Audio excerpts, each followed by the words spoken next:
And welcome back. This is your man Warrior. This is another patron roster review. This is Piper Steed from Global Elite, and I have got a few patrons from Global Elite. So what is going on, you guys? I'm really excited about this because Piper Steed is actually a retired New York Police Department officer who retired after 9/11. So thank you so much for your service to the country and to the city and state of New York. You did begin to play this game at the very beginning, but then kind of didn't really do anything with the game until about 10 months ago. And that's when you kind of jumped into it. You do classify yourself a bit of a dolphin. You do invest monthly, but maybe not enough to be considered a whale. So we're going to go ahead and look at this. You wanted help with arena ships in the heroic AAT, and you said you're kind of working on the Night Sisters faction. Regardless of what I say, you're going to work on them, and that's good. That's okay. I'm going to suggest that you stay on target for the Night Sisters. I think they're great. But you want to see if there's any tweaks you can make to your arena team. And the first thing I notice is your arena team is Rey, BB-8, and R2-D2. And so that is good because Rey's an excellent character and BB-8's awesome. But I notice you have no R2-D2. Now, you did mention to me in the notes that you felt like R2-D2 wasn't developed enough. And I see a 7-star Gear 10 R2-D2. And when I click on him and I look at his abilities, they're pretty maxed out. I mean, you definitely want to put a Zeta on Numbers Crunch. It makes a world of difference in before Numbers Crunch versus after. Also, combat analysis with your team cleansing themselves all the time because it's cleansing on a crit, which she's pretty much everyone's guaranteed because of Rey. So you're just going to get constant crits every time they take a turn. And with the countering BB-8 does and stuff, he can, keep himself and other people can keep themselves cleansed off. So I recommend these Zetas at some point, and I do actually recommend you run R2-D2 even if you feel like he's not ready. And the reason is he gives out burn, which gives exposes, which creates turn meter reduction on the opponents and turn meter gain for your team. And that's what the game is all about, the turn meter manipulation. And the three characters you've got to have to make that click is Jedi Training Rey, R2, and BB-8. So definitely suggest R2-D2. Now, without running R2-D2, you are getting the guaranteed on defense BB-8 call to assist because he's, the other one that's going to be called. But I still recommend you toss in the R2-D2. Now, Thrawn you're using, and I would still recommend your Thrawn. Your Grand Admiral Thrawn is great. And then in that 5th slot, we've got a couple of options. One is your Kylo Ren Unmasked, which is the current character that you're using. And you do have his leadership Zeta'd, which means that you're going to have a really great First Order team for Territory Wars, which is exciting because that's an amazing team for Territory Wars. But you definitely want to Zeta his Scarred if you're going to use him as the tank in Arena, because that makes him an auto taunter, and you definitely want an auto taunt situation. If you're not going to use Kylo Ren, I would still suggest in that 5th slot a tank, but you could use your other Rey Scavenger or Commander Luke because they're both very powerful. You've got a Gear 12 Rey Scavenger and a Gear 10 Commander Luke Skywalker.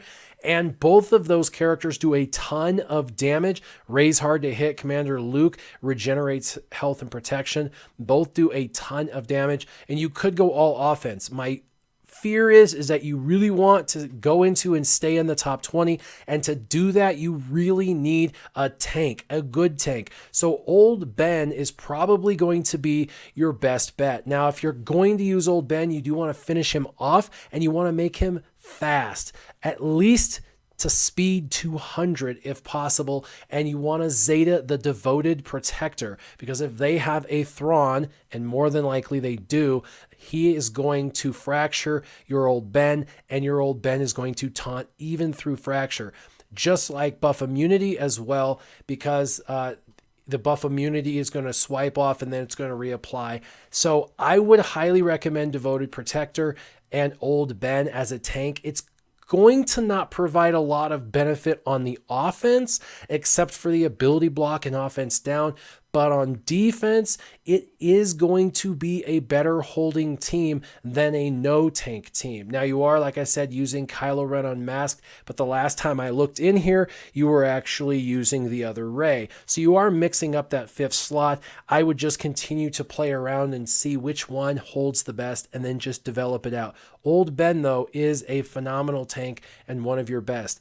If you're going to use Kylo Ren and you decide to go all in on him, then go ahead and Zeta his unique. And if you decide to switch to Old Ben and finish gearing him, then you'll want to do his devoted protector. Whichever one, they're both going to be good options. And Thrawn, in my opinion, will be a better option for that second back slot. Now let's go ahead and move on to ships. Ships, you're doing really, really well. And surprisingly, I look at your ship lineup and it's, for me, it's a bit confusing. You've got Biggs, which is great, but you're running the Executrix, which means you're probably kind of a target lock synergy type team. And yet you have the Phantom 2 and Ghost, and then you've got the Millennium Falcon. The Millennium Falcon, let me show you why this Millennium Falcon is not suggested in your initial lineup. Let's go check this out. All right, so the Millennium Falcon is a really good ship, but I always recommend it be a backup ship. And the reason that it should be a backup ship is it is not very fast. Most ships you want to have over the 170 threshold, 170 speed, especially when you start getting competitive. And if you look, this ship's at 143. Now, you are on a leaderboard for ships that's only about 10 months old, and so you can get away with it in your front five for now. I'm just trying to get you to build something that's going to be in game. That's really should be your goal from the very beginning is in game. And if you were going to use the Millennium Falcon in the end game, it would be in the backup of your ships. But the team that I would actually suggest, and you're kind of on a decent path right now, is Biggs, but you've got to gear your Biggs. Look at your Biggs is only at gear 8. That's terrible for a he's the tank, so he's going to take a ton of hits, and so he needs a lot of health and protection, and most of that comes from Biggs himself. He imports that into the ship stats, so make sure that you gear him up. Also, you're going to move eventually to the Chimera, and so because you're going to eventually move to the Chimera, because the Chimera is the best, you're going to need to develop 5 of these ships. 4 of them are 7-star with characters at gear 8 or above. But the one I would recommend in this lineup that's not developed fully yet is, yes, the Biston U-Wing with Biston and the Scarifable Pathfinder. You're going to have to gear them up a little bit to get their abilities up, but the Biston U-Wing is one of the top 10, top 5, probably top 5 best ships in the game with a target lock that can't be resisted and the stealth mechanism with really solid damage and decent speed mechanics. This is a really good ship. So I would definitely finish this off because you need 5 Rebel ships at 7 stars to get a 7-star Chimera. So you're almost there. Now, we talked about doing Bistan and gearing up your Biggs, but aside from Biggs in your top 5, you're going to want to have the TIE Advanced, which you have right there. And you're also going to want the First Order TIE Fighter, which is right here to the left. The First Order TIE Fighter is kind of like Han Solo. He's just a massive damage dealer. And then the other 2 I would use is actually your TIE Silencer, because he's one of your more powerful ships. And this guy, if they don't get him, it's going to continue to ramp up offense and speed, making him faster and faster and more damage dealing. Now, the thing with this is he has to be in your front 5 because you got to give him a chance to ramp up. And if you don't, if he's in the back, it doesn't make any sense. So he's got to be in your first 5, but I would put him in the back 2 slots. The reason is in the back 2 slots, he actually blends into the background and almost looks stealth, even when he's not stealth. It looks really hard to find him. And it will really throw off a lot of the people in your leaderboard. Also, I would bring in Phantom 2. Now, why Phantom 2 and not the Ghost? I'll explain. Phantom 2 does double target lock on up to 2 ships. So he's going to, the Phantom 2 is going to apply really well in that initial 5 target lock team. And because you have the TIE Silencer in there, not doing target lock necessarily, you've got the Phantom 2 target locking, First Order TIE Pilot, TIE Advanced target locking, and possibly Biggs, this Phantom 2 is just going to give you that extra person to target lock in the front 5. Now, more than likely, they're going to kill your Biggs, and the first person that's going to come in after Biggs is the Ghost. Have it as your first in your backup, and the reason is it's going to taunt and stuff. It's going to help you, but it can't be target locked. So when it comes in and people start trying to hit it, they're not going to be able to target lock it, and they're going to have to go and then kill the Phantom 2. So, and if the Phantom 2 is in the background, this is going to come in, and visually this tank or this ship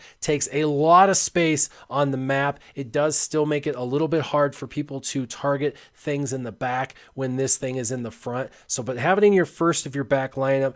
And then the next ship I would have is Slave 1, because, well, you've put all this energy into Slave 1 and Boba Fett, and this has obviously a really good target lock, very tanky ship, and it has 2 AoEs that you can use for a target lock team. And in the last slot, I would use your Millennium Falcon, because you want to use your Millennium Falcon, so go for it. But this target lock team with the Executrix is going to work better, and your Phantom 2 with the Ghost in your first slot lineup is going to be great, because once they kill Biggs, Ghost will come in, and it's just got great synergy there. Your TIE Silencer, if they don't deal with, will all of a sudden get faster and hit harder and harder, but will be hard to see in that back row.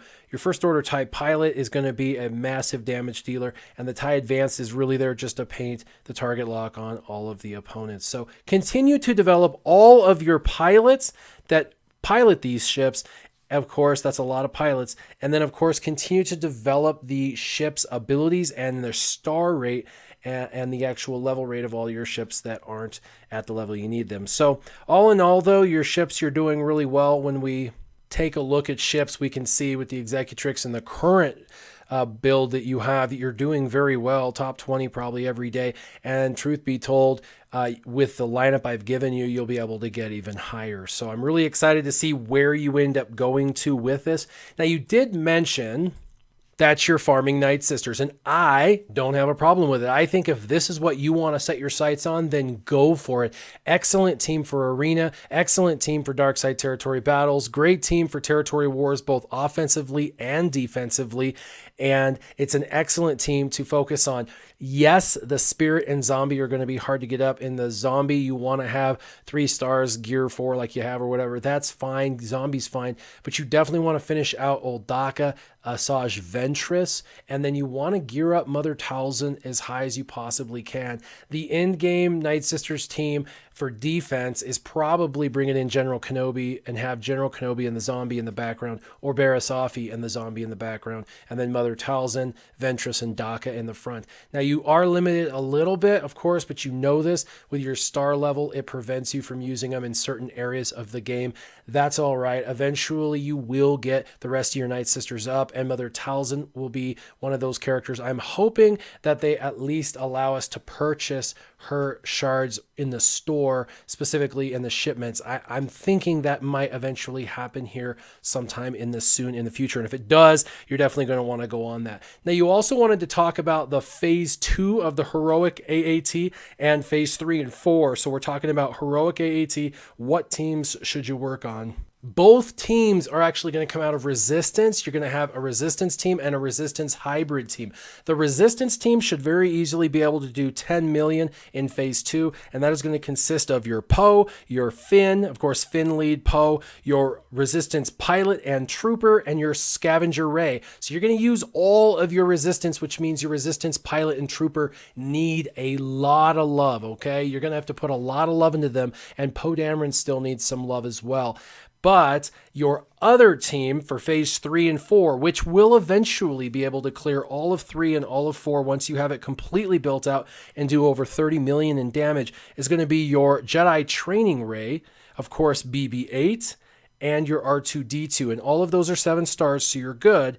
And then you're going to bring in 2 other characters, that is Commander Luke Skywalker and Grand Admiral Thrawn, both of which are gear 10 and 11 respectively, and they're both 7 stars. That team, I did a video just recently on it where it was the first time I ran that team, Ray, BB-8, R2-D2, Commander Luke, and Grand Admiral Thrawn. I didn't even know what I was doing, and I got over 20 million damage off that team in one run. So this team is no joke. I cleared all of P3 and like 70% of P4. It's actually a team that you could probably start in P2, probably halfway through P2 and finish all of P2, all of P3, and most, if not all of P4. It's a pretty amazing team. It does take a long time to play this team out, but you have the tools for one of the best teams in the entire game. So really, really cool.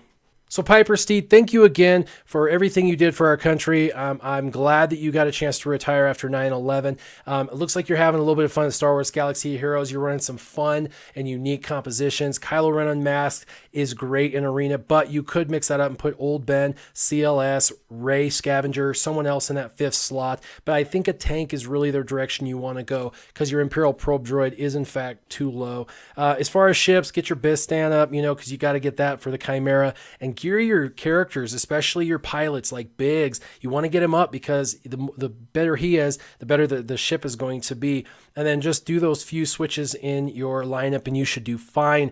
Keep running after those Night Sisters. You're not going to regret it. I think the Night Sisters have a long and fruitful home inside of this game. And your phase 2 and 3 and 4 teams with the Resistance are going to look great. Just go ahead and finish off all your Resistance characters, and that way you'll have 2 teams to use for those 3 phases. As always, Piper, if anybody else has any questions for you, leave them in the comments down below, and keep your gaming on. Warrior, out.